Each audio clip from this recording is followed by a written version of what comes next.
What it do, what it is, everybody, and thank you for tuning in to the Day by Day podcast for your Day by Day broadcast. I am your host, Day Day, and if you are watching on YouTube or listening to whatever respective podcast platform you are using, whether it's Spotify, Google Podcasts, Apple Podcasts, make sure that you hit subscribe so that you're kept up to date on every new episode. This fine-tuned machine is put together well by our producer and engineer Sauce Boy. That's SOSSBOI. Make sure that you get at him on social media. And if you're an up-and-coming rapper, he produces music as well. So he will get you laced with some nice beats. This podcast is being recorded live at Wolfpack Studios. That is Wolfpack with a C Studios, located in Glen Burnie, Maryland. It is a great spot for any DMV artist who is looking for a great quality studio to record their music in and do so with fair pricing. You can get at them on Instagram at Wolfpack Studios _. That's WOLFPAC Studios _. So today, ladies and gentlemen, is an episode I've been looking forward to recording for a long time now. Our special guest today is a great friend of mine. We go way back like Terror Squad and them. He has his own personal training company. He's a meal planner, entrepreneur, just someone out here getting it who's dealt with adversity, diversity, and he'll get into all that. But anyway, I would like to welcome to the stage an inspiring and motivational figure, whether he realizes it or not, for many people, including myself, and I'll be the first to admit it. I'd like to welcome everybody to my good friend Ant, aka owner and runner of Man Time Fitness. What's going on, brother? What's going on, man? I definitely appreciate you having me on the show, and it's definitely an honor, man. For real, I love what you're doing, man. Same to you, bro. I appreciate that. And we got together about a month and a half ago, and we spoke this into existence. We both, we were going over this exact moment of, you doing your thing, me doing my thing, and just bringing it together. And here we are. And that's what happens when you have two go-getters. Absolutely. You speak it into existence, you make a blueprint, you make a plan, and you get after it. You make it happen regardless. Absolutely, man. And one thing that's important is that we need more of this. Mm-hmm. You know what I'm saying? We need to shine more of a light on people like of us, people of color, the minority, and just putting it out there to where as though we shine, you know what I mean? Because a lot of times, man, we focusing on the bickering, the frivolous stuff, and we can't really come together, you know what I'm saying? One of my good men, they once said, we need more collabs and less competition. You know That's what I'm huge. saying? And it's embedded in us to shine. It's just certain elements in the atmosphere and just what's going on in this country today that makes us think otherwise, or may have us intimidated on doing certain things, when really all it takes is just doing it, having confidence in yourself and just going after it with anything. But like I said, we just can't be intimidated on anything that we have plans on doing. Great, we can't be stagnated. Really work on elevating yourself and just getting after it, being abnormal. You know what I mean? Everyone wants to be normal. Normal is easy. Anybody can be normal. Literally any person on this planet can be average. Yeah, it's easy. It is. So speaking of being average, and like I said, dealing with adversity, which we all have, but I truly admire your story. So what I want to do for the people who may not know is kind of take it back to the beginning. We know where we're at now. Let's take it back to the beginning. We've known each other since we were middle school. So we've known each other for a long time. So we both seen good and bad sides of each other, right? So let's go back to something that attributed to where you are now. You did a jail bid before, correct? Prison bid. Excuse me. Yeah. Clearly. So let's talk about that for a little bit. Just a transition to prior to going in and first getting there. Like, where were you at mentally? How old were you when you first went in? Barely 20. So you just turned 20? I just turned 20. Yup. So mentally going into jail, we don't have to talk about, the reason, whatnot, but mentally going in, now that you can look back at it, where were you? At what place were you prior to going into jail? Disarray. If I had to put just one word to describe the whole, the situation of the matter, it was just disarray. I was very I was getting intoxicated every day. That was the main reason which led me into going in. You know, whether it was alcohol, lean, or marijuana. Yeah. It played a factor in this. So I wasn't able to be focused out here. You know what I mean? There was no balance. So when I did go in, I was in Howard County Jail, no bail, couldn't get out, had warrants in other counties, so it was what it was. Yes. There was no getting out. So at that time, did you realize you weren't getting out on bail, but did you at least realize the possible time you were facing right then and there? 14 years was the first plea that it came with. Told him no, of course. So you knew it was going to be some type of stretch regardless. Yeah. Okay. Yeah. Okay. So how long exactly? How much time did you do? How long were you in? Did 4 years. What was it? 4 years to the day, or like a week off? Yeah, 4 years. We could say 4 years. 4 years. That's a lot of time to reflect. Plenty of time. Yeah. Plenty of time. One thing I like to think of, and I know a lot of people who are in jail think of it, or just any type of situation that comes across it, just the power of a split-second decision. Literally, I mean, half a second. I mean, it takes half a second to pull a trigger. It says half a second to say maybe a certain word towards somebody that may trigger them figuratively. It's just, and it goes good or bad. It can be for good or for bad, because it also can, determine whether a certain connection you make with someone who could down the road lead to something productive happening for you and them.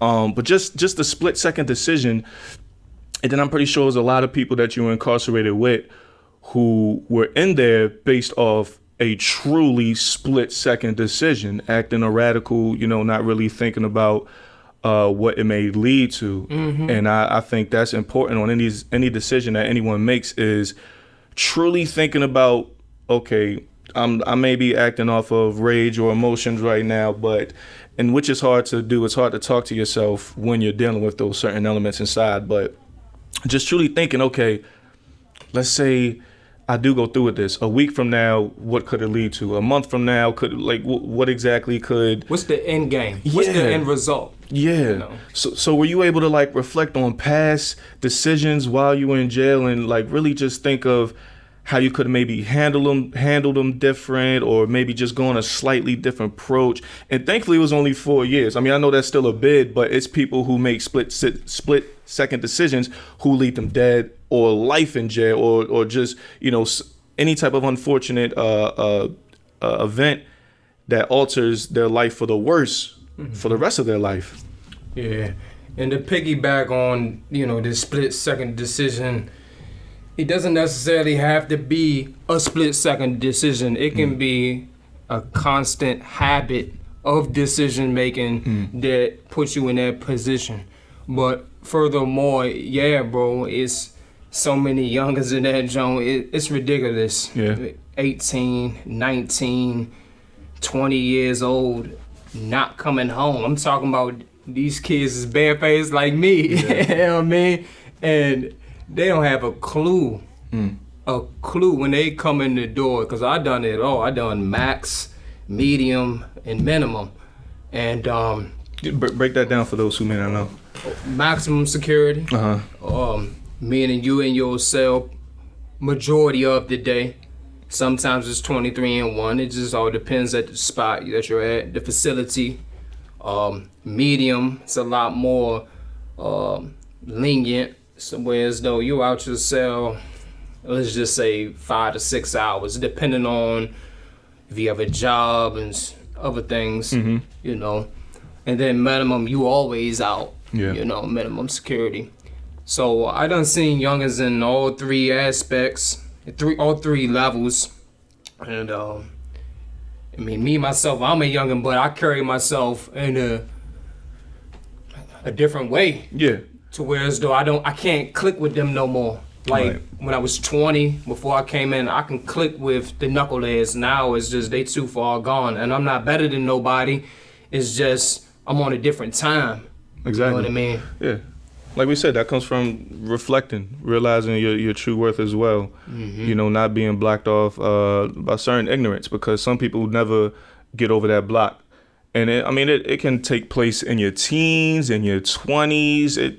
It's no limit on when it takes place. But you know, when it does, it's part of, you know, just transitioning to that next phase in life to really, you know, be on man time. Man time fitness, which you will get to. Let me go back real quick just for a second to the maximum, the 23-1. And I ask because just any type of reading I've done that involves you know, solitary maximum with 23 and 1, everyone kind of says the same thing, where it's like, how does that help the sane mind? Like, it's kind of created, and jail period is uncomfortable, is not created to, you know, be in the favor of the inmates as far as, you know, being comfortable, I guess you could say. But with the 23 and 1 or anything in jail, like it, and you could, you know, tell me if I'm right or wrong, it seems like it's certain aspects of it that destroy sane minds, kind of just as a human. It's just inhumane, whether it's physical conditions or, you know, just like I said, mental things that they're trying to do to the human mind, which isn't normal, right? So, and I know we talked about this in the past before, and I've even seen you post. You know, you've been informative on it. You've posted about it. You've spoken on the treatment or conditions in jail, which aren't right. You know what I mean? And I hear it from older inmates who did time, or even like more recently, like with Kodak Black. You know, for like the past year, he's been, you know, talking about the mistreatment, and, you know, he's trying to you know, sue the state and whatnot. So what's the situation with the wrongdoing of treatments and conditions in jail that you saw? Well, for what I've seen in the Maryland system, because I didn't do a fair bit, I did a JCI, ECI, just basically facilities all over Maryland. And from what I've seen, it's systematic oppression. It's the modern day slavery. Is what it is. And it's either going to make or break you. Yeah. It's either going to make or break you. I'll tell you that much. Whether you got to sit in solitary confinement because you did something. That was the story of, you know, my 4 years. I spent a total of 11 months total in increments, you know, behind the door for numerous of things. And about 3 months of those 11, I can say it was the best time of my life. Because I was focused, I was sharp, I was reading, studying. For those that do not know, I'm a Muslim, so I read the Quran almost every day. I recite it every day. So that kept me sharp. I was reading so many books and I was exercising. That's when I came up with, you know, Man Time Fitness 2017. When I was in, that's what it was going to be when I came home. So it just hit you? Yeah, we'll get to that. But okay, cool. So, but to get back to the mistreatment, I don't even know where to start. It's really just that bad. It's crooked and gosh, man. How can it I really don't know where to start, bro. How can any change be brought to it, do you think? It starts with the Governor Hogan, and then trickles down. So you gotta go from Governor Hogan, Larry Hogan, then I guess you had to go to whoever's under him. And then I forget the chain of command. But then once it gets to the warden, a lot of them don't care. A lot of them, they get passed around from jail to jail, to where as though now, by the time they get to a certain spot and they see how the administration is carrying it, they kick their feet back. Okay, cool, that's what y'all want to do? Cool. They may have good intentions to help the inmates, get good programs, get what they need. You know what I'm saying? Not what they want. New stuff on commissary, the new clothes, all that stuff don't matter. What they people need is help. But as we both know, we gotta want the help. Yeah.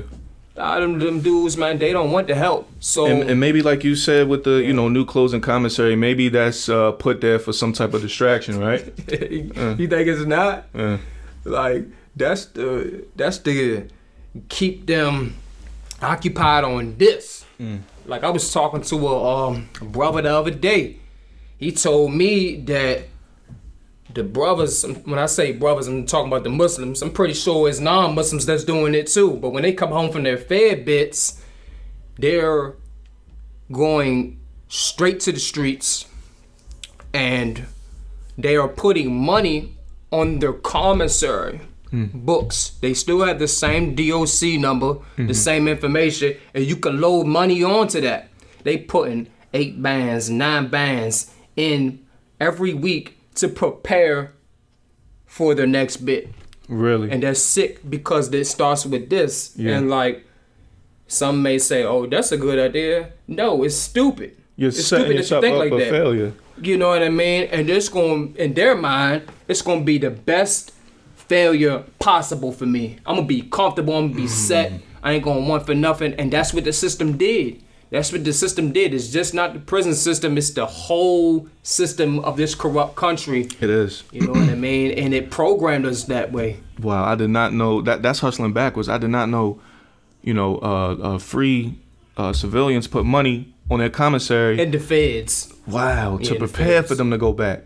I had no clue of that. But I just found that out. Yeah, that's crazy. But like you said, I mean, the whole thing is set up, it's just to get us in there. And whether not just from that, just from also being wrongfully convicted or overly convicted or wrongly accused, that plays a big part of it as well, because I'm a victim. yeah, I mean, me and you as well. I mean, me as well. I mean, it's especially as a young black male. Just real quick, we're gonna get into yours.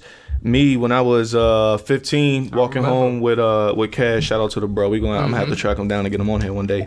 May Allah preserve the brother, man. Yeah. So we walking home. It's like 12 at night, and police stop. It's 15 years old. We just turned 15. We got birthdays like a couple weeks apart. And police come out. It's one squad car that pulls up, asks us where we're going. We're walking home from Chip's house, Big Chip's. We was walking home. And, this was back in 2010 when you remember everyone wore the ski mask and would tuck them up and roll them up at the top. This was that era. So I think I had a ski mask.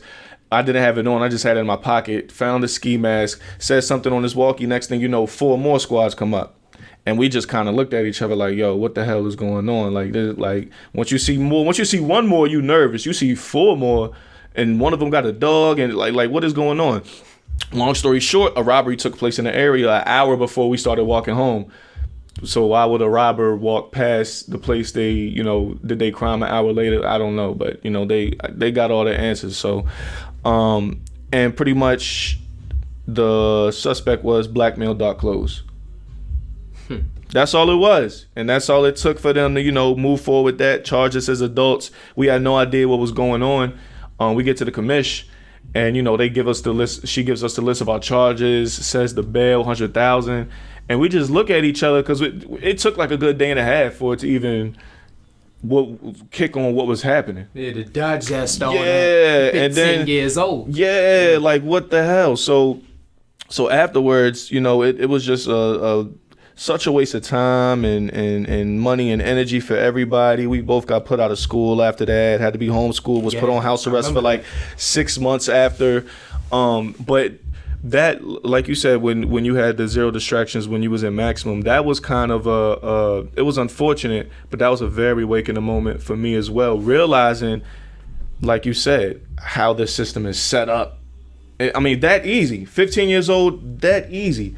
And it's like, wow, like it's truly set up for us to lose. And Meek, it's a lot of documentaries. The most recent one I saw a little bit of was Meek, damn, I wish I could remember the name of it, but he talks about, the systematic oppression as well, wrongfully accusing, overcharging. I gotta reach back out to you and I'm gonna send you the name of it. I forgot the name of it. But yeah, and like you said, it happened to you as well. It's just so easy to happen. Let me ask you, have you seen the When They See Us on Netflix? about the Central Park 5, I believe. Fly me in. I haven't seen it, bro. So I didn't see it as well. I can't see it because, like I said, it hits too close to home. It reminds me of me and Cash situation. But pretty much, it was 5 kids in Central Park, and a woman was raped. And this was back in the don't quote me on this, 70s, 80s maybe. It was back, so it was live. The park was people out. A white woman got raped, and mind you, they had the DNA samples, on file, but they kind of tossed them out. So it was a couple black kids around the area that they just picked up and just, kind of just truly harassed. Like for 2 days straight, they didn't eat or sleep. They were just interrogating them. And, and they absolutely did not do it. One of the kids who wasn't even there, he got into it because his friend was one of the ones being interrogated. He was like, man, come to the station with me. Your mom, my mom wouldn't let me, or doesn't want me going by herself. So he goes there, he gets dragged into it. One of the kids' father, the police were kind of, blackmailing him with his job and whatnot. So he convinced his son to kind of say that he did it. It was just a lot of, it was ridiculous. And this is just from the backstory. Like I said, I can't watch that. You know what I'm saying? I really can't. But these kids did time, and they were young teenagers as well. Rikers Island, and one of them came out with a book and on his story about just the abuse he went through at Rikers, physical, emotional, mental, and the DA who put them away or whatever. Like I said, they had on file the semen samples from the real rapists and tossed them to the I mean they were like, we got what we need. But this is more convenient is what his mentality is at. And when I say that, I say what I mean is that convicting these 5 black men is good on paper. Exactly. We can't get a Caucasian could have did it. Yeah. We don't know. You know what I mean? We gotta watch it. But that's more convenient. 5 black youngins? What? Let me get that. Easy, because that's an easy way for the DA to elevate her status. They're going to take the first thing smoking. The first plea that they come with, they're going to take it, whether it be 40 or better, and they're going to sit. And this is something that's kind of funny when it comes to rapists and pedophiles in the Maryland system. I can't really speak on the feds or any other state, but I did 4 years, and I was on the tier with a rapist when I was in the county, and nobody didn't know his charge until one time we had these little tags. That's our ID, name, number, and name, number, and a picture of us. So one day I'm on the phone, something just compelled me to, hey, such and such, I need you to look this man up, man. Look this charge up. This man got stuff on the news. He raped his granddaughter. His granddaughter? He raped his granddaughter, bro. White guy. And just something wasn't right with him. So when I found that out, I'm like, So I put my circle on point to keep your eyes on him, because he ain't right. He's a rapist. You know what I mean? He's no good, man. I got a daughter. Right. Not at the time, but now.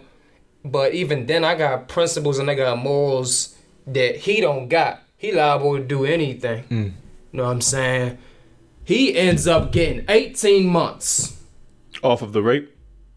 Ruined the young girl's life, bro. I'm talking about she's 6 years old.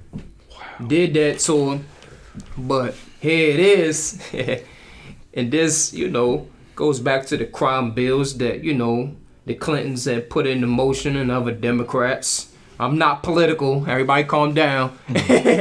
But they put that in motion for the crime bills and the war on drugs to really ruin a lot of black men. You know what I'm saying? I'm a victim of that. How is it that he gets 18 months for a violent crime? I give 4 years for a non-violent. I didn't hurt nobody, bro. I hurt my family. I hurt myself, but I didn't hurt anybody, bro. Yeah. It just didn't make sense. So at that moment, I was probably in for like 7 months at that point.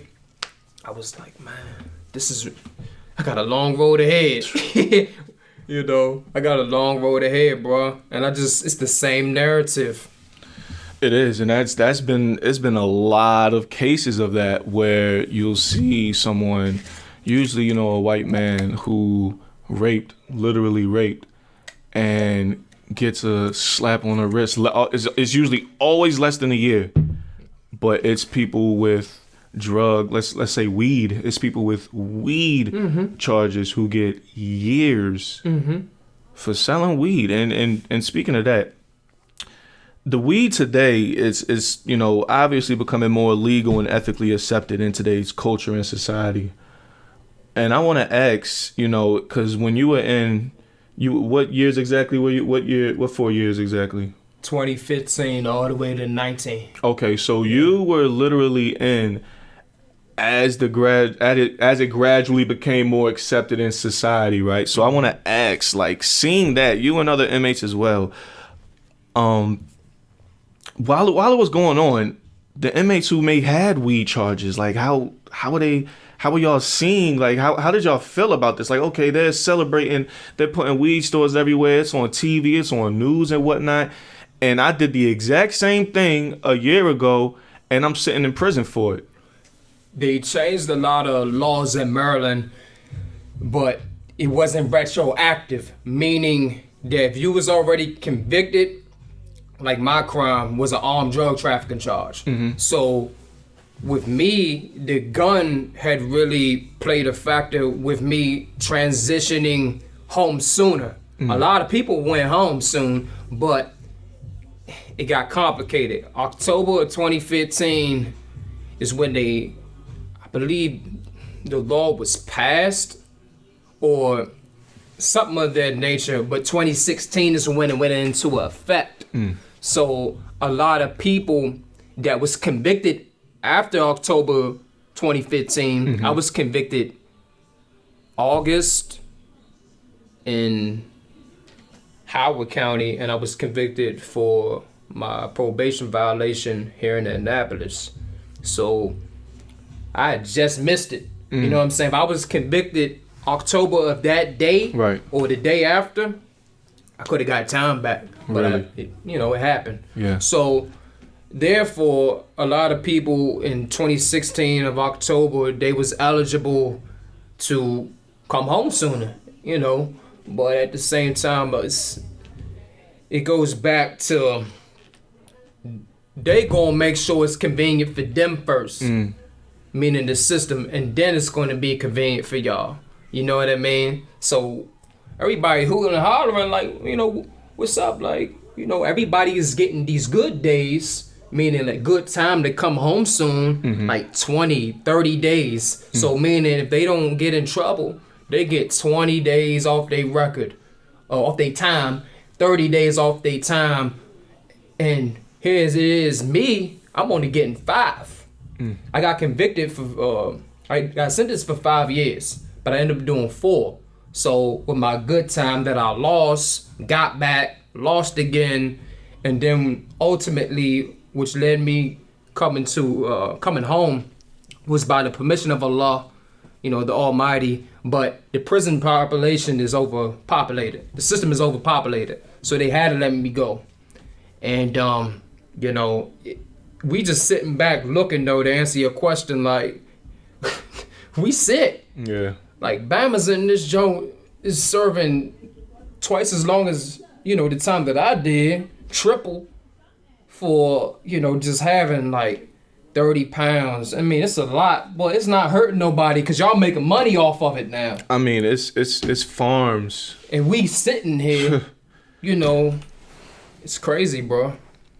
It's crazy. It is. It really, I mean, just, you know, before you went in and then to now, just on the outsides, because I think about it all the time, just like before, you know, when we wasn't like in high school or whatnot, you really had to sneak to smoke a blunt somewhere. You know what I mean? Like, had to creep off like behind a building or wherever you was at. And now You can hit a weed pen anywhere. Last year I was on a plane to Florida and I had my weed pen on the plane. They'll let vape, what they say, vape, weed pen, long as it's a vape device and not an actual, lit and smoke device, you can have it on the plane.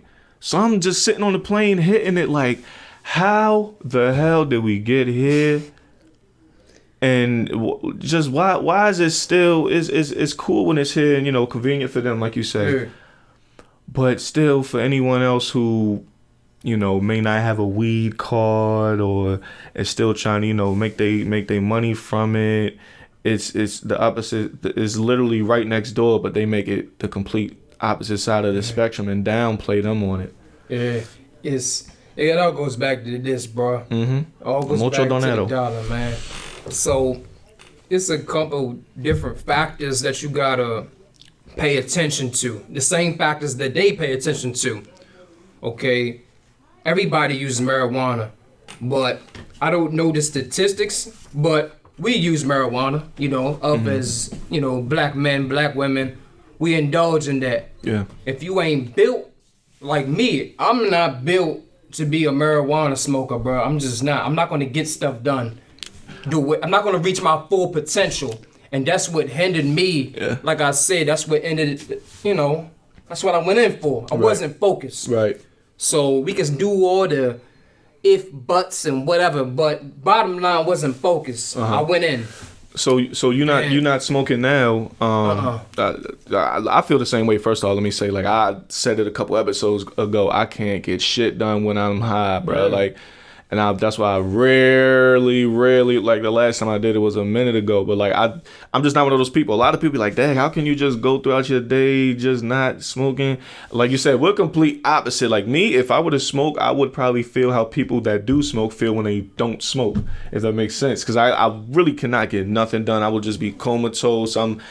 My mind, my heart get the race. It's just literally not built for people like us. But the fact that you don't smoke, did, like you said, you converted Muslim, right? Mm-hmm. Did that, kind of help you as well become, did it also attribute to you, sobering up and a turning point in your life? Or did you realize what was going on and kind of, positively transgression and then realize that converting would have just, also just make you more spiritual, make you completely more open in the mind? It was more so being sober for so long and it being so much violence around me, because there was drugs in there. The drug of choice when I was in was K2 for everybody. Oh, yeah, I remember K2 that. because they couldn't test it. Right, synthetic weed. Yeah, so they was smoking that, they getting high off of that, and I'm just watching everybody. I'm like, y'all not on point. It can be a war that just pop off right now, and y'all gonna get chopped up. Mm-hmm. You know what I mean? You gotta be focused. Yeah. You know what I'm saying? It's too much violence for somebody to just be getting high all the time in there. So that was, for me, the number one thing that kept me away from drugs, because I felt as though my life is in jeopardy. Even though nothing is directed, no harm is, nobody has a problem with me, but it's one of the things you gotta be on point. Always. So, and then once I converted and I started, because it's forbidden, in the religious practice of Islam, that we don't drink, we don't smoke, any intoxicant. Okay. Anything that intoxifies your mind, that gets you high, it's forbidden. Okay. I've always heard that, but never knew. So, okay. Yeah. So that, and then ultimately, with that being said, that's when I also put my foot down and said, man, I would never sell another gram, another ounce to anybody, anything. I won't even think about it. You know what I mean? Because you observed firsthand what was going on from that action. And what it does. What it does to people. Like, so many of my friends, women I used to mess with, they just burnt out now, bro. And I felt as though I'm part to blame, because when I went in, I heard a lot of people and they gradually got worse with their habits. Their habits became addictions. And like, one particular person told me, man, like, when I first came home, like, she honestly can't see her life without drinking or smoking. Mm.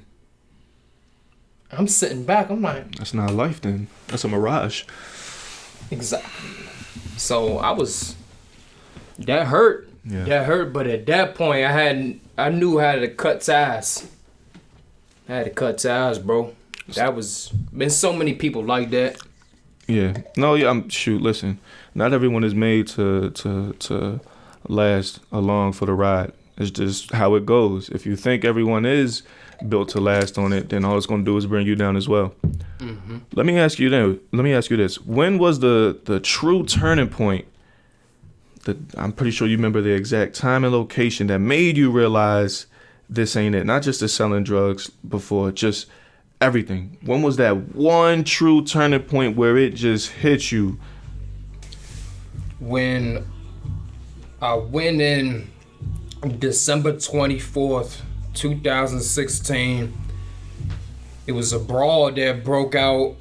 I went to lock up, ended up having to do 90 days, and during those 90 days, I didn't have no cellmate.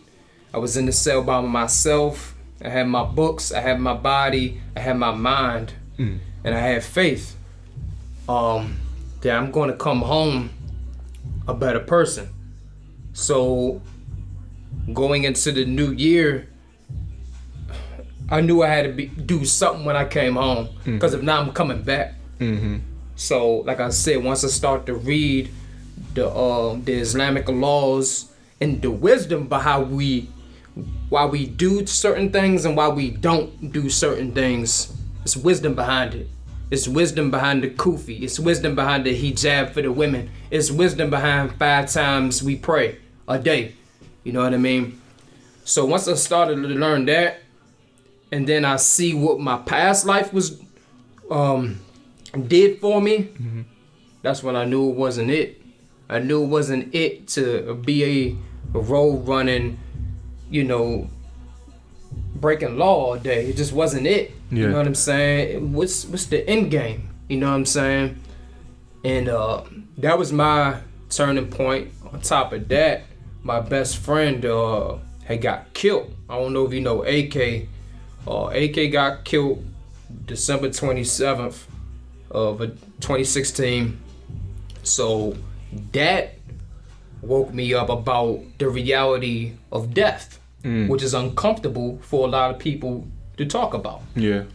But, I call it how it is. I'm not going to, call myself a realist, but I keep it real. I mean, it's inevitable. It's inevitable. At the end of the day. So I start to learn about the afterlife and what that comes with from the Islamic perspective. And that, I want to say, that molded me. That molded me into who I am today. I believe his death, I want to say it made me who I am today, bro. Yeah. That fitness, because I exercise every day in that cell. And I wrote my parents, I wrote my friends, wrote my family, and just told them about my ideas of coming home, being a fitness trainer. You know what I mean? This is what I'm going to do. This is how I'm going to give back to the people. And, get people right. So let's talk about that. So it didn't come after you got out. This was, you had the plan manifested in your brain while you were in. And as you came home, you hit the ground running with personal training. Mm-hmm. All right. So personal training, like we said before, Mankind Fitness, that's yours. And first of all, let me say that name, Mankind Fitness, man. When I first saw it, I'm like, you like that? Damn, that is hard, man. Because that means, listen, this fitness is going to break you down in the best way possible. Mm-hmm. It's really going to make you become a hard stepper, whether you want to or not. This isn't no partial fitness. This isn't Planet Fitness. This is Man-Time Fitness. Yeah. So how'd you come up with the name? Even though you kind of attested to it before, but to reiterate, it's a mindset and it's a weapon. You know what I mean? So it's not woman time fitness. It's not boy fitness. It's not girl time fitness. It's man time fitness. Cause that's who I am. I'm a man. Right. Carry myself like a man at all times. You know what I'm saying? So that's a term that gets tossed around very lightly in the DMV area. Yeah. And in the system. You know what I'm saying? A lot of these men, I guess, males. I guess, yeah. You know, quotations. They throw that around and they don't understand the reality of that at all. You know what I mean? Where's your priorities? What is your morals? What is your principles? Do you have integrity? Can you define integrity? Do you know the opposite of what integrity is?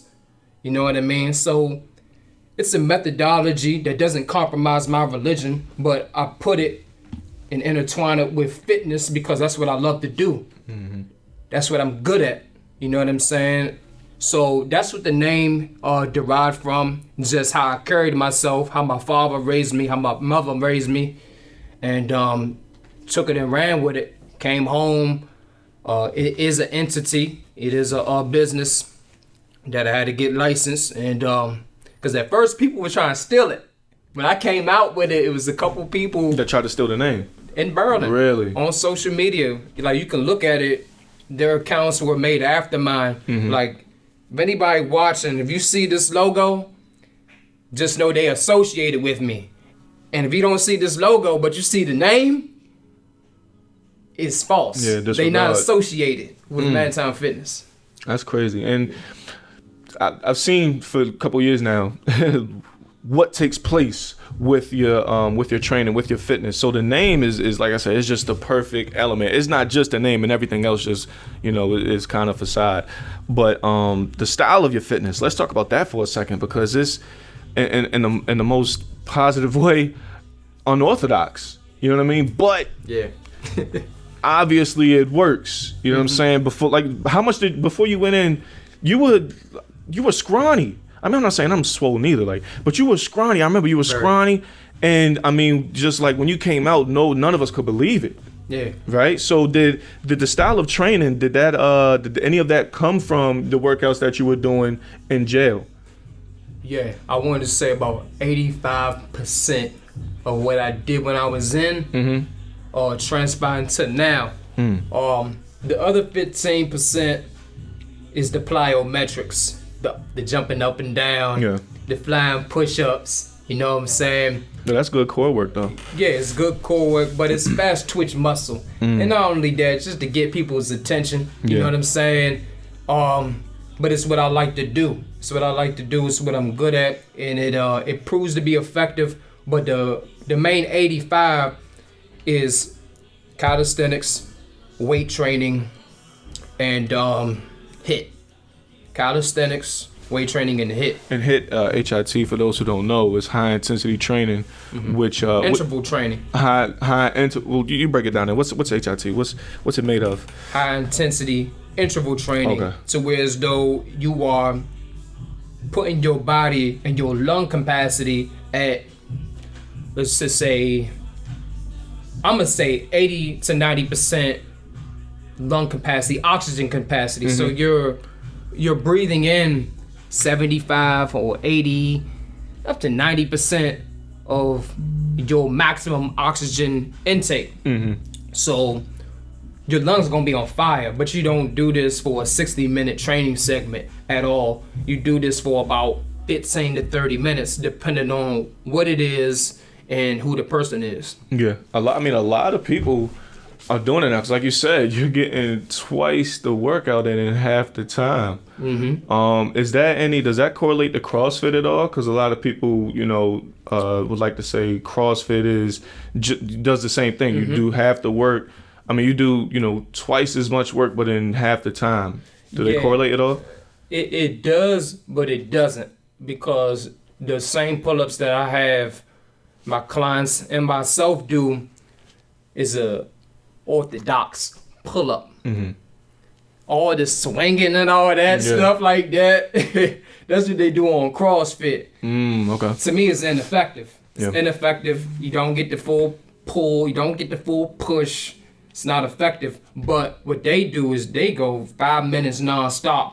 HIIT is anywhere between 35 to 45 seconds with a 15 to 25 second break until you go to the next exercise. So say we was to do 15 jumping squats straight, or just jumping squats period for 45 seconds. Then we would take a 15-second break, and we're going to go into jumping jacks for 45 seconds. That is HIIT. You know what I'm saying? You're doing time. It's not necessarily the reps. Right. Is what the concern is. We talking about time, consistent movement, vigorous movements, full body movements. That is what HIIT is.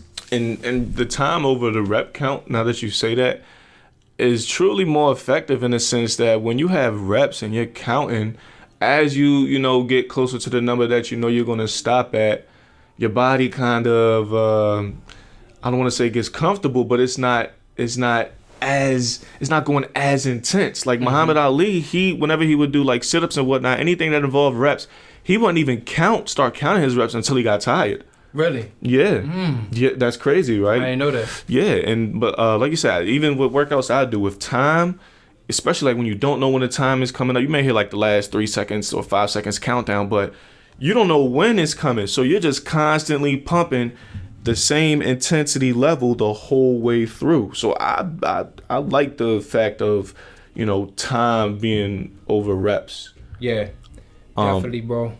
I love it. Let me ask you this. It's Man Time Fitness, but of course, is clients, all clients are welcome, women included.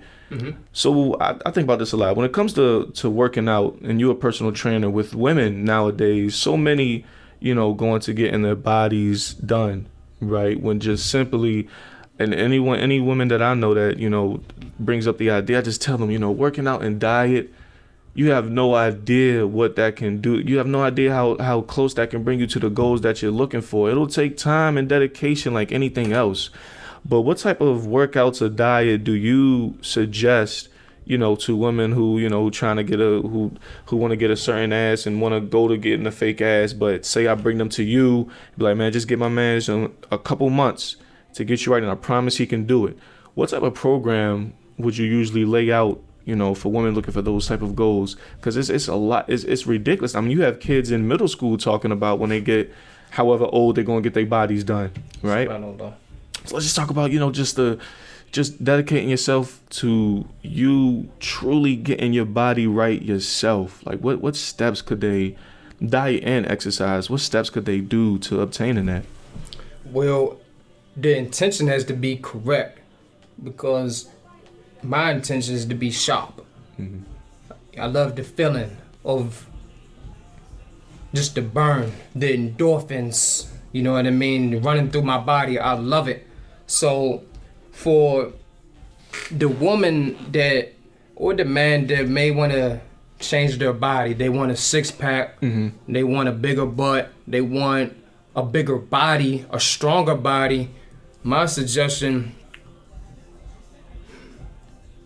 first what they have to do is drink a gallon of water a day. That's my first suggestion. I'm going to ask them, how much water do you drink? Not so much. Yeah. Well, you got to start drinking water. That is so key. I say the exact same thing. I bought like a big-ass gallon thing off Amazon. It has the markers. And I've been drinking that every day for like the past 2 years. But I say the exact same thing. Anyone that wants to, transition to a certain fitness life or whatever, that's the first thing I tell them as well. Drink a gallon a day. You got to fuel the body. This is a machine. This is a car. This is a Ferrari, whether we believe it or not. This is a Porsche Carrera, any car, bro. This is what this is. It has certain transmissions, like your lungs, has certain engines, such as your colon, such as your pancreas and all this, everything else that the body is, combined with. It has to be on point. It has to be running. So with your diet, it has to come first. It has to come first. You have to be putting the proper nutrients, the proper minerals into your body. So the first thing I'm gonna ask them is, how much water do you drink? They don't drink a gallon? Okay. Drink a gallon, start doing it, and get you some of that. Get you some of that. Right here, this is Sea Moss Infusions. You can follow them on Instagram. Yeah, what's the name of the Instagram for you? Sea Moss Infusions. Okay. This is my wife's company, her business. She sells sea moss gel. She sells sea moss raw. She's actually in the lab as we speak, coming up with. She whipping it up. She whipping up a new pineapple ginger juice. So this sea moss, to be honest, this is the first time I've ever come across sea moss. I've always heard about it. What would be, because this is for me as well to know, what are the true benefits that come through sea moss? What is where to begin, right? You know what I mean? What does it not do? Is the number one question. It does everything. It's what is known as the fountain of youth, per se, is what you may hear some individuals call it. But what does it not do, bro? Everything from muscle and nerve function, from the potassium that it contains, iodine, it has bromine, it has almost everything in it, bro. Calcium for stronger bones. We don't need the milk that so many of, what society teaches us is, we need to get our calcium from milk. And try again. Right. You can get it from this. Especially milk from a mammal that we don't even belong to, on top of that, which we're the only mammals to do so, which is ridiculous.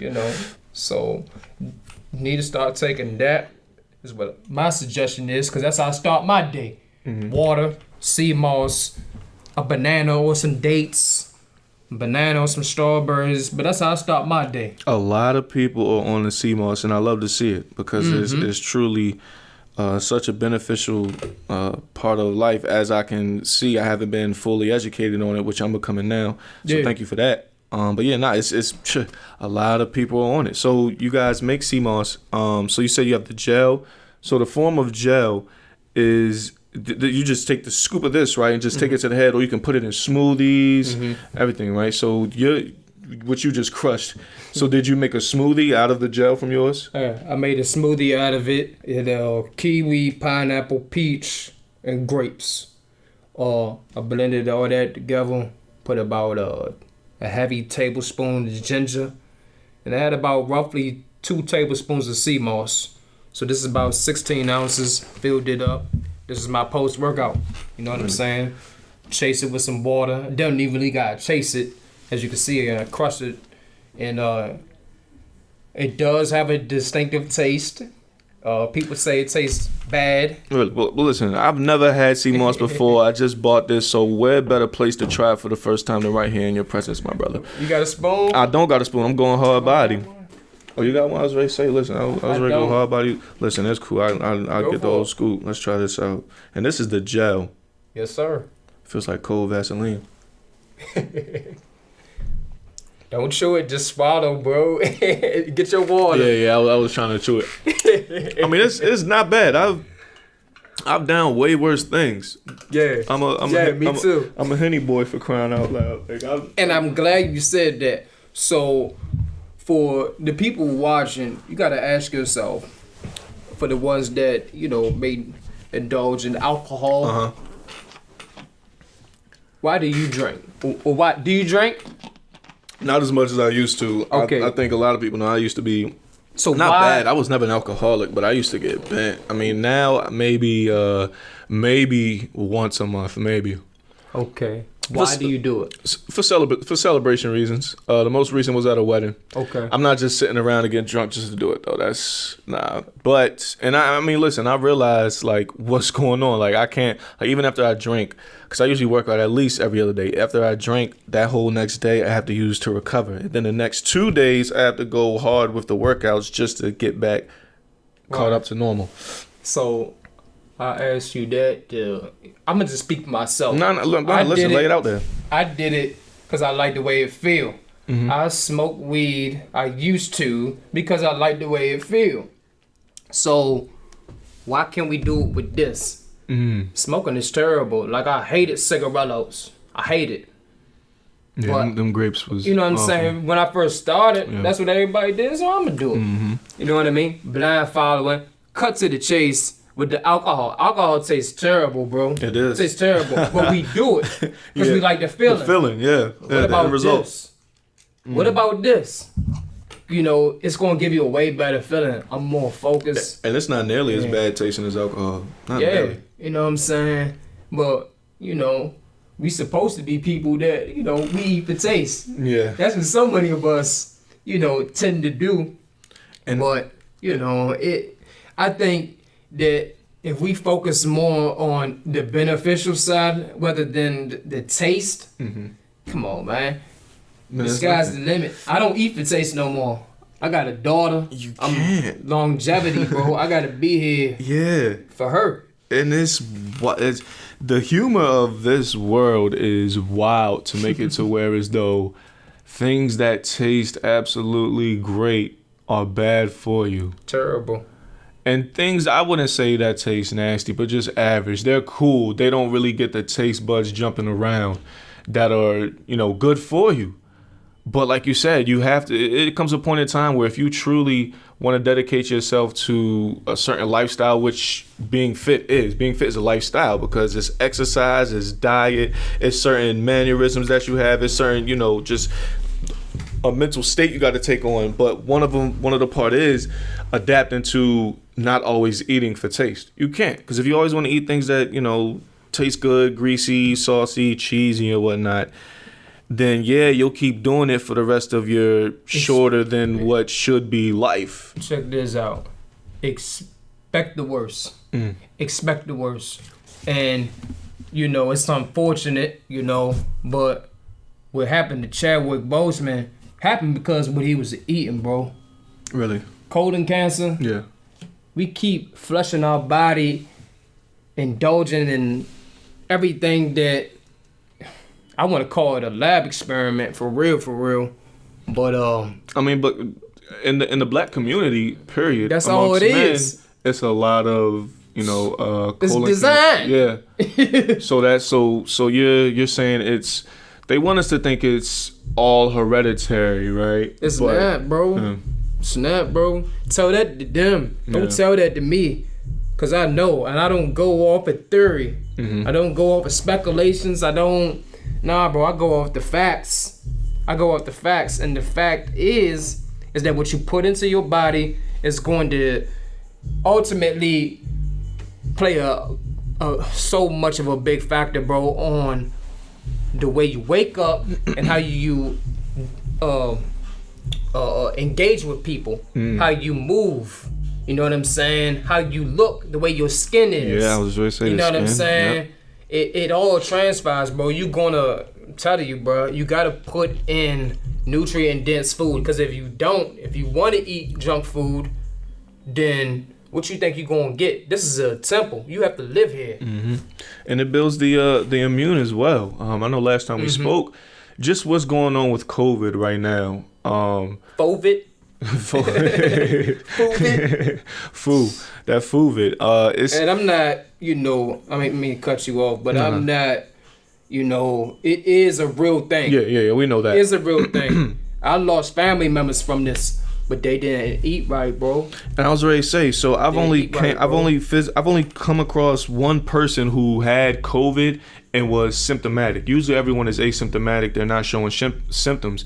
And those people who usually don't show symptoms are people who may be, you know, they're not, you know, I'm not saying they're freaking Schwarzeneggers of the world, but they're, you know, physically fit.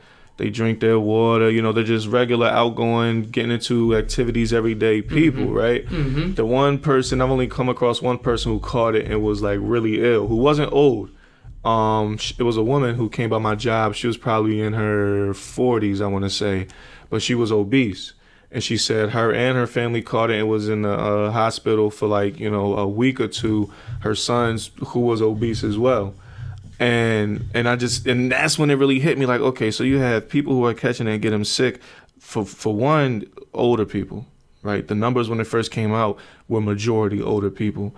And for two, you have people who, you know, maybe are inside unhealthy. And that doesn't mean you have to be fat, because people have crazy metabolisms, eat junk all day and can still be small.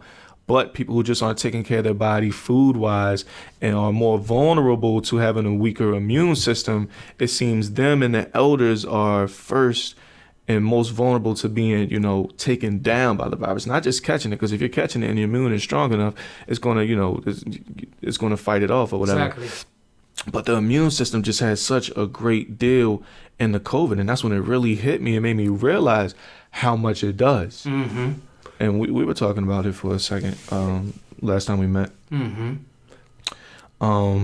But speaking of COVID, let's go back to training for a second. Speaking of COVID, since it happened, has the training for the life of a personal trainer post-COVID, has it been beneficial, or has it kind of make you have to take a step back in things? I imagine, you're doing online training more so now and whatnot. Mm-hmm. So, or have you kind of just adapted and hit the ground running with it? It was a roller coaster, bro. It's been a roller coaster this whole year. So, what was I doing? I started online training because of COVID. Yup, that's the fact of the matter. So, I started that, and so people, we live on our phones. That's what it had to be. The gyms got shut down. Yeah. You know what I'm saying? My business died and came back. Mm-hmm. You know what I'm saying? So with the online training, that gave me an avenue to basically keep it above float. But bro, I ain't see a penny. But I still did it. Yeah. Because I believe it's going to pay off. You know what I'm saying? I probably haven't even seen, you know what I mean? Not even $100. I ain't scared to say it. From online training. Period. You know what I'm saying? Butterflies start out caterpillars, man. It's all good. It's straight like that. Man. So it died. But for me, bro, this is for me first, bro. This is what I love to do, so I don't even care if I ever see $1. Yeah, so you know what I'm saying? That's such a great point. This is your passion, so you're gonna prevail regardless. You're not just in it for a single-minded notion of it. This is really, what you're made out of. This is what you love to do. Yeah. You're gonna prevail regardless. You're gonna elevate regardless of the situation. It came now to further answer your question. Now, once the summertime came, rolling in, and everybody started to basically take this thing as a joke, and to a certain degree, this whole pandemic is what I like to call it, is a joke. But once people started to be more lenient, they started doing the protests and all that, then that's when, people started thinking it was sweet. Mm-hmm. Unhealthy people, you know what I mean, so to say, thinking that this is sweet. So, alhamdulillah, praise be to Allah, I started to get more clients. People started coming outside, and I started training people outside. And then back into the gym, and, business has been steady, bro. I got people that are satisfied, people that feel better, people that have all types of physical problems, whether it be an anterior pelvic tilt, whether it be scoliosis. Anterior pelvic tilt, what's that? When they walk around, they butt out like this because they sit down all day. Yeah, they have a small, they have weak abs and strong hip flexors. Okay. You know what I'm saying? Because from sitting down all day, a lot of people will have it. You know what I'm saying? But I don't help people with that, with weight loss, of course. You know what I'm saying? And they just look better, they feel better, and they think better. Really? You know what I'm saying? So let me ask you this. First off, before I ask you this, like you said, business has been steady lately. I've been seeing it. I've been seeing, you've been training your clients lately, and the most recent method of training, hard body training. That's the title of it, right? Man, listen, I saw that thing and was very intrigued. Yeah. So break that down, because from what I've seen, it's basically literally developing a hard body from the exterior, right? Yeah. Well, it started in prison when I was in that same cell for 90 days, and we don't have weights in the cell, bro. We don't have but so much. It's only so much you can do. So what I started to do is lock my feet into the bottom of the cell door, and do sit-ups. Sit-ups. And he's hitting his sides as he's coming up. I'm hitting my obliques. I'm hitting my abs, and I just started to casually do that. You know what I'm saying? Because I don't want to bruise myself. Because I bruise easy. Yeah. So if something was to transpire and a fight was to break out, and the CO see my, I'm all bruised up. Oh yeah, get him. Yeah, send him to lockup. So I had to be careful with that. But to cut to the chase, I started to implement that with my clients because of the simple fact, having a stable core is so vital, bro. It can prevent injury. It can that's the main focal point of having a strong core. Every workout, anything you do, your core is engaged and involved. Yeah. I feel that on every single push-ups, pull-ups, squats. Squats especially. Running, like any curls, because you have to, be stable. Any workout starts with the core. Yeah.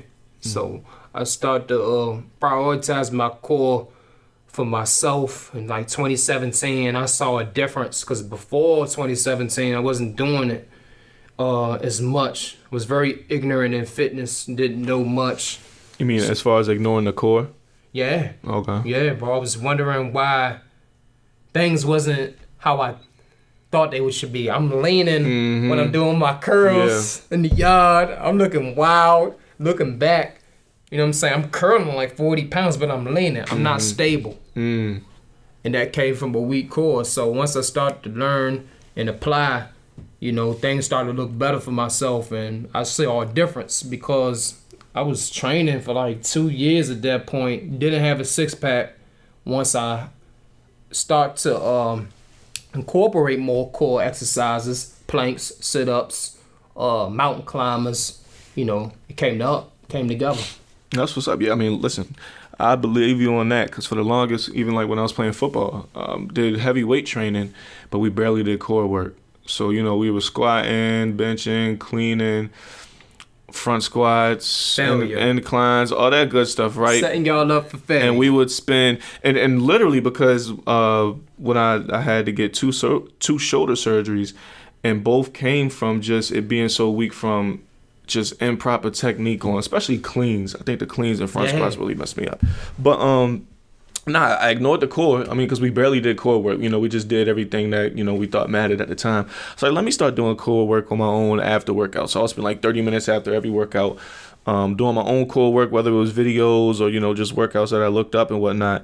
And I saw it make me faster, more explosive just alone because that's where everything comes from the core. So yeah, like you said, the hard body, you got guys, your clients are doing sit-ups and whatnot, and you're not, going crazy hard, but you have the medicine ball, tapping their core, making sure, and man, that's literally hard body. Yeah. Boxers do that a lot, right? Yeah. Boxers do it a lot. So it also helps you kind of adapt to taking impact to the core. Exactly. The good brother Demar Nicholson, shout out to bro. Him and the brother Abdul Hakim, shout out to bro. They do that a lot. You know what I'm saying? They do that a lot.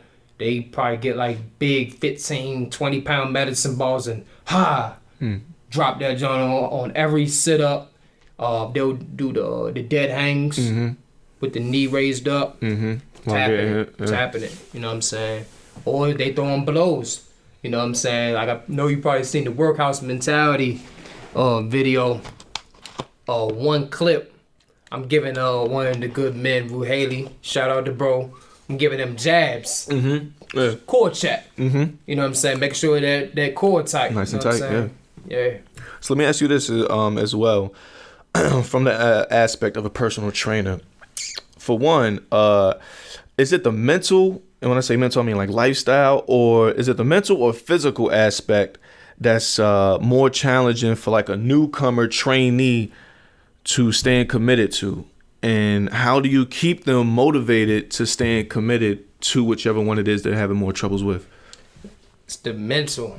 I see the mental people, they come in and they never come back. You know what I'm saying? They'll pay for a package plan once it's up, they're not coming back. Yeah. And a lot of it derives for multiple different reasons, but the women in particular, I don't know if they just don't have the energy or what, but to keep them motivated, you gotta constantly tell them what it is. Because I'm gonna tell you what it is. If it's looking, be straightforward. Yeah, if it's looking bad, we gonna fix it. And if we can't fix it, then we're gonna find an alternative. And if that doesn't work, then it's something up here at that point. Yeah. Do you really want to do this? Do you really want to do this? You got to be straight up.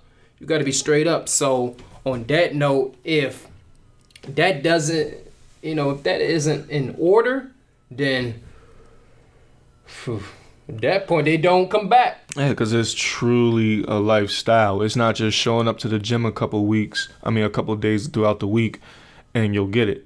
Nah, you have to be prepared to live in that gym mentally every day of the week. When you're home, when you want to, eat something that may be wrong, you have to tell me, will this be beneficial the next day when I get to the gym? Will I feel good off of this? So I can imagine I figure that's what you would say, the more mental, because it's truly a 360 lifestyle, like all the way across the board. Let me ask you this. Is it more gratifying seeing fitness results on yourself or your clients? My clients. My clients, because you can be great at something, but if you can't teach it, you're not really great. You're just good. You know what I'm saying? You average for real. Yeah. But can you teach other people? Bro, when I seen the brother Shaji, man, shout out to bro, man. The Pakistani brother I've been training a lot lately. Yeah. When I seen bro get up on that pull-up bar and do that muscle up, I watched it for 2 days straight. I couldn't believe it. I saw the video as well. I've seen that he's been sticking with you for a minute. He posted before and after results. 20 pounds down. Yeah. You know what I'm saying? His back chopped up like a bag of dope, bro. Yeah. Like buzz and blast. And in the videos that I've seen of him, you can see in his eyes that he is committed to getting better through your workouts. Yeah, bro. And giving his all in every workout. You can truly tell that. Like no calisthenic background at all. It took me roughly 2 years to perfectly master a proper muscle up. Almost 2 years, roughly. Sounds about right. Those are not easy at all. But did it. I mean, it's not perfect. Let's be clear. If you can do a muscle up, then that's impressive. Because there's people that have been in the fitness and training for like years, bro. Yeah. And he did it in 3 months. It comes with your mindset, how bad you want it, and this right there, for those that don't know, let's talk about it. This is the PRX, Portable Resistance Training. Okay, shout out to the good man, Shuaib Islam, the brother Rip Right. Me and him, we partnered up.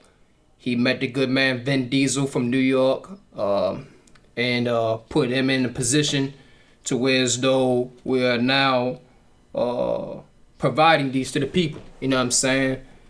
Cost effective, costs about $25. I sell it for $25. And it's resistance training. You can do this literally anywhere. And I had Shaji on this heavy, like throughout the whole summer. And like you've used it, and like you can really use this anywhere. Brought mine with me. You know what I'm saying? This ain't his. This is like I can really do this. You hear my elbows cracking. Yeah. You know what I mean? Yeah. This is. There's nothing on the market like it. It took my training to the next level, so I can only imagine what it would do for somebody that's trying to get there. You know what I mean? And me, I could personally say that would be the PRX is something that would be great for recovery, like after a surgery. Like I said before, I had 2 shoulder surgeries on my right shoulder. I'm almost certain I need a third, but I'm not trying to go through that hell of physical therapy and recovery again. So I'm just, going to strengthen what I can while I can. But no, seriously. So the first time I used it a month ago when we linked up and I got it from you, when I first used it, so it's a portable gym because it looks very subtle. You know, you have the 2 bars, you have the resistance band on the outside. So, you know, I thought, you know, okay, this could be cool. I tried it for the first time and I felt fire. It burnt, the good burn, you know, the good workout burn, and parts of my arm, my shoulder, and my forearms that I haven't felt since physical therapy from my shoulder surgery. So it targets, so what exact muscles, you know, I know it targets like the hidden muscles, I kind of want to say, because like I said, it was things working on me that I haven't worked in years, but were very important to my recovery from my shoulder. You know, ever since then, once it was recovered, like I said, I would do things that, you know, looked good on paper. You know what I mean? But then I would feel my shoulder still being weak and kind of try to ignore it. With this, using it in the past month or so, it's definitely strengthened, you know, the inner part, the most important, you know, rotator cuff muscle surrounding that of the shoulder, which is, you know, important to keep it from, you know, falling out or you getting re-injured because you're literally working every single muscle. You may do, you know, your push-ups and whatnot here and there, but then when you get on this, you're working stuff that you ain't never touched. And it shows. You feel it and it physically shows. Yeah, like the good man Vin Diesel, man. Shout out to bro once again. This isn't like Fast and Furious, is it? Vin Diesel, when you say Vin Diesel, this is someone else? Oh. If you say Vin Diesel out of New York, I don't know if Vin Diesel's from New York. Is it a different Vin Diesel? I'm tripping, bro. Ben Diesel. Okay. With a B. Okay. Tripping, bro. Nah, that's cool. It's cool. It's not him. Where? So shout out to bro. He said it best. The push-ups will prepare you for... The push-ups won't prepare you for this. But this will prepare you for a push-up. Or anything, period. This will prepare you for a pull-up. It can prepare you for a squat. It can prepare you for a sit-up. It can prepare you for a bent-over row with a barbell. Yeah, it's great for back work. It targets every muscle from the waist up. And I love it, bro. It's taking my training to the next level, bro. Anybody that knows me personally, if I'm bringing anything on the market, it is official. I can attest to it. Yeah, bro. So where would, for those who may be listening, where could they go to find out how to purchase one? The website is still being constructed. Please forgive me, bear with me, but you can go into the Instagram account, Man Time Fitness, or you can go to my personal account, abu.asada.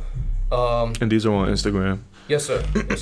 And shoot me a message, or you can email me, mantimefitness@gmail.com, to purchase yours, and you can pay through Apple Pay, Cash App, or cash. And you pulling up on people. Me and you met halfway. Yeah, so I'm pulling up. Yeah, so if you want to get one of these, which I highly recommend. I'm in Baltimore, nothing. DC, all throughout the DMV area, man. So let's talk about the other half of the big picture real quick: recovery and diet. And I ask this because Saquon Barkley, when he tore his ACL, you know, I peeped the message that you shot out, pretty much saying that a lot of improper recovery, you know, attested to that, which could, I mean, because the NFL this year has had more torn ACLs, and we're only in week 5 than ever before. And I mean, these guys had no, you know, facilitated training, you know, with their staff for a long time. They had no preseason. So who knows, you know, if they were really taking the proper measurements for their recovery training. Who knows? Yeah. Only they know. Yeah, exactly. But so and it's many aspects to recovery. We got like sleep and rest. And speaking of this, when we were talking earlier, how tall were you going into jail, going into prison? You was what, like 5'11", 6 feet? I was somewhere around there, yeah. You're taller than me now. I've been 5'11" since like 9th grade. But going in, you were shorter than me. Now you're taller than me. Yeah. And it was interesting to hear what really contributed to your growth, your height growth, and, you know, muscle growth. Proper sleep, 6 to 8 hours, and eating, I ain't gonna say a lot better, but eating better. eating more, I should say, because I wasn't really eating out here. When I was in, I was eating more. So my body was getting what it needed. And I was still young. I was only 20 years old when I went in. So it's actually been collegiate and university level studies that has shown that you could actually grow in inches in height by sleeping more. You know what I'm saying? It's not going to be a whole foot or even a half a foot. Yeah. It's going to be a difference though. You know what I'm saying? So so what is it about sleep and rest that what is it about that our body gets?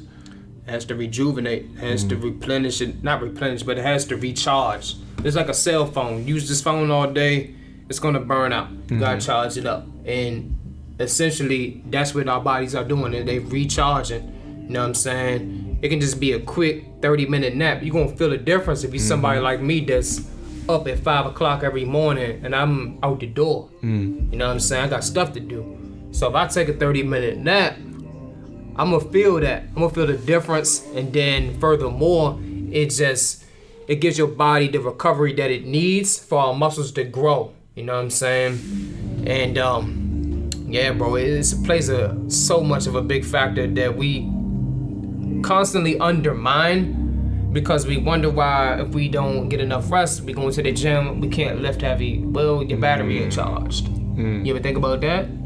Okay. That's very true. Like on like a 4 or 5 hour night of sleep, working out the next morning is dreadful. Yeah, bro. Not just because you're tired, like you just really don't have the same energy and strength. Yeah, bro. What about more so the physical part, like stretching and like Epsom salt baths? Speaking of that, so like a month ago, I did something called float therapy. Have you ever heard of that? No. Yo, so I was in a big ass tub, right? With salt? With 1,000 pounds of Epsom salt, and you just float in it. It's not deep, so like you can't drown. I mean, you probably could drown if you fall asleep, but it's not like deep. It's deep enough to where your body is floating, and it's a big tub, and you're just floating all around, and it's nice and dark, and you can hook up your phone so you can play like Bluetooth, and for a whole hour you're just floating all through this tub. And I've never even floated before prior to that. You literally feel like a baby floating in a womb. Like, I can believe that. Oh my goodness. I can believe that. And then even just after, since it was so much Epsom salt, after, you go home, go to sleep or whatever, and the next morning. Feel good. Man. Yeah. Refresh button, seriously. Yeah. I would definitely recommend that because I can only imagine what that would do, but yeah. But since I've been home, I probably took a handful of actual baths. I'd be so busy, bro. Yeah. I took a bath recently in my new apartment that we moved in. I almost passed out, bro. Really? Because I'm just putting my body through so much. I said, man, I need a bath. Yeah, that I need water. To relax. That it water does something. Yeah. Like I said, I'm pretty sure I'm gonna have to look into it. I'm pretty sure it has some type of tie going back to the mental state we were in when we were floating. In the womb. Yeah, in the womb. How about that? So the body being surrounded by water is literally made to be as relaxing as refreshing as it is. That's why it just does something. Yeah, bro. I could definitely attest to that. That along with foam rolling has been another thing that I've been major on. Yes. Like if y'all are hip, man, hop on the YouTube channel. Man Time Fitness. I got the good man Muhammad on there from Sky's the Limit Fitness, and he's giving us a proper introduction on how to properly use the foam roller. And bro, I've been applying that. I got an abundance of foam rollers all in my car, at home, some of my clients' houses. I got them, but I didn't really necessarily know how to apply it. You know what I mean? The proper angles for distribution weight. Because before I used to use it on my back. Now I'm using that thing with my arms. I'm targeting muscles right here. Triceps. And I'm recovering faster. And I don't need a warm up. I don't need to do dynamic stretches no more. So it's just foam roller and you're good to go? I'm I'm good to go. Because it loosens up. It literally loosens up everything. When you warm up, you're trying to, loosen up the muscles. Blood flow. Yeah, back to blood flow, loosen up the muscles. Yeah. The foam roller does both. Yeah. That's probably one of the best things that I got out of playing college ball. In high school, you kind of just get out there and run. When I first got to college, got introduced to the foam roller. Ever since then, I've always had a foam roller, at least, one of the handheld rollers that you can just, roll down your legs or whatnot. No, those things are very, very, very much so important. Like on my jogs, I don't even feel the same if I don't roll out. I won't feel as loose and as relaxed. But speaking of jogs, let's talk about cardio for a second.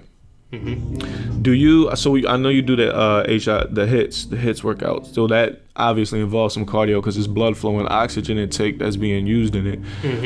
Which one would you prefer, sprints or like jogs, long distance jogging? Me personally, is sprints. Sprints, uphill, or just some quick ladder work repetitively. And I'm not too big on the jogging, bro. Really? I'm just not.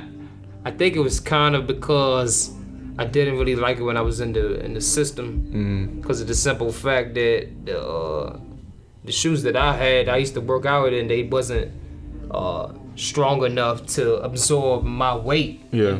Over time, bro, like I got a bad ankle, so I got to be real careful with that. You know what I'm saying? And over time, it's just that weight coming down. Yeah. I just never liked it. Yeah. But I need to do more running. Man, so now I'm home, but I don't prioritize it. Bro, I love it's a natural high for me. I jogging, see you, buddy, the other day run away. I do it so much, bro. Like I have to at least go for like a 3 to 4 mile jog at least once a week, and it's so like it's a form of meditation for me. For like the first couple minutes, it sucks, but after like 5 minutes, when that natural runner's high kicks in. Man, and you have the right music playing, and I like running at nighttime. It's more so meditation than it is working out for me. Because once I got the 5 minutes passed, and it's just my body's taking over. But I love running. But like you mentioned, the hills. I love hill work as well. I think everyone should do some type of hill work. Yeah, because it to me, why I love hill work so much and why I like to put people on the hill work when working out, because it transitions to life. On a hill, you're going uphill, right? And it sucks because you're not just running in a straight line, you're running up. So that's a lot of weight coming down. So it's not the easiest thing. So say you get halfway up a hill, it sucks, it hurts, you want to stop. So if you stop and you want to just stop the whole thing completely, you have to turn around and walk back down the hill. But at the end of the day, you have to go up the hill to finish. So say I'm halfway up the hill, it sucks, I want to stop. If I turn around and walk back down the hill, but the finish is at the top, then I will have to do twice as much work.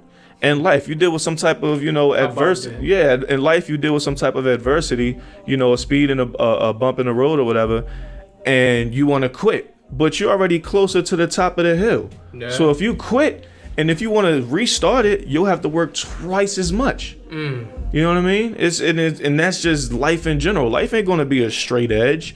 Who's ever made it on a straight line, a straight path? Nah, everyone had to deal with a bump in the road. Yeah, everyone. Yeah. So the hill I like, if you can attack a hill and make a hill your bitch, then life itself, any type of bump on the road, be like, oh, this is nothing. Yeah, I pump them elbows and get them knees jumping high. Do this every day. This is nothing. Yeah, that's why I love to tell people to get on hills. That's why I love running hills. It just really mentally prepares you for when you'll see that in real life. Yeah, bro, I love that. Parable you just used. That's interesting. Yeah, have you ever hiked before? Speaking of hills, when I was young. Yeah, when I was young, my grandfather, my grandmother, they had a house out there in Washington County, where like Frederick and Washington County, they meet on like the Appalachian Mountain. Oh yeah, yeah. So we would go hiking up there, Gaplin State Park. Me and my grandfather, we would go hiking, and like looking back, we was wild because it's black bears up there, bears and mountain lions and all that. It's bears in the Alps. My family and I, we just hiked the Appalachian Trail a couple months ago, which was the first time I ever I think that was the first time I ever hiked. Yeah, that was the first time I ever hiked. We did the Appalachian Trail, and like you said, as soon as you get to it, it's a warning sign: black bears. Yeah. But I mean, we were deep, so. But even still, I'm pretty sure 20 deep of bears running through shit. Shoot. Yeah.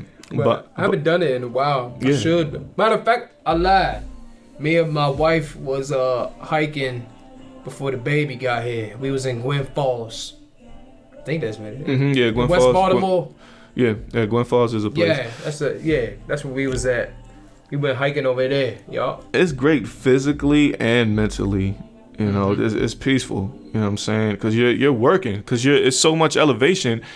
Hiking, you're going to work regardless whether you want to or not. I had an uncle that tapped out a couple times. I mean, he finished like a real one, but it's tough because it's true elevation. You know what I'm saying? So you may think it's just walking, but nah, you're working, and it's mentally good too. You know what I'm saying? Just being a part of nature and being active it does something for the mental aspect, which is good for it. I definitely recommend hiking.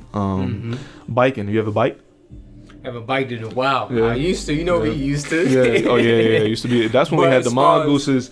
Yeah, that was the BMX, you know what I'm saying? Get to where you got to be, you know what I'm saying? With the pegs. Had 3 people on one bike. Yeah. That was it. Yeah, absolutely. That's when nothing mattered, bro. Exactly. Yeah.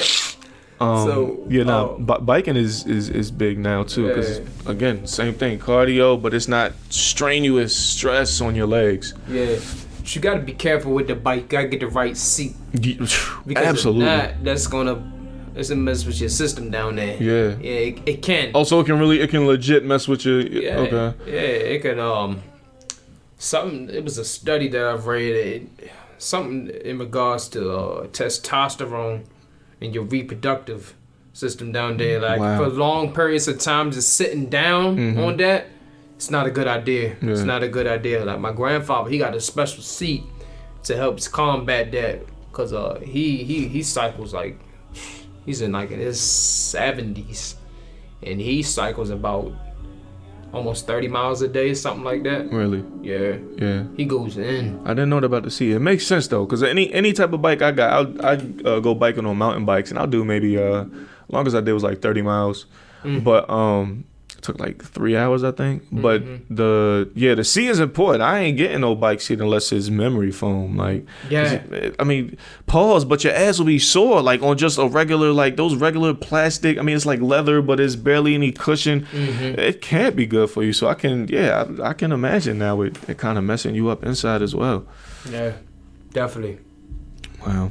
Well, regardless, staying active, man, and like we said, the other half of the battle, diet and recovery, just all 3, truly committing yourself to it, committing yourself to the lifestyle of it. That's what it means to be on Man Time. Yeah, definitely, bro. And that's Man Time Fitness. That's all the time that we have for today.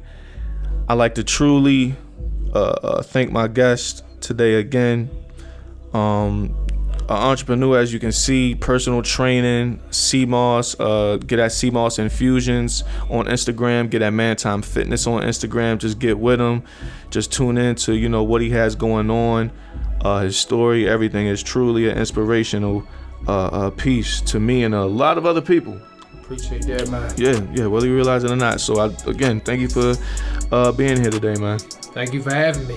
Absolutely. We're going to get up again. I'd like to also thank everyone out there who's tuning in, whether you're watching on YouTube or listening on Apple, Spotify, whatever respective podcast platform. While you're at it, just make sure that you hit subscribe. That way you're kept to date on every new episode. I'd like to also give a shout out to my producer and engineer, Sauce Boy, SOSSBOI on Instagram. He produces music as well. So if you're up and becoming an artist in the DMV area, get at him. And I'd like to thank Wolfpack Studios for hosting our show today. That's WOLFPAC Studios _ on Instagram. If you're a recording artist in the DMV area, get with them as well if you need a good quality studio to record with fair prices. Until next time, everybody out there, stay safe, stay blessed, stay beautiful. We're gonna holler at y'all. Peace.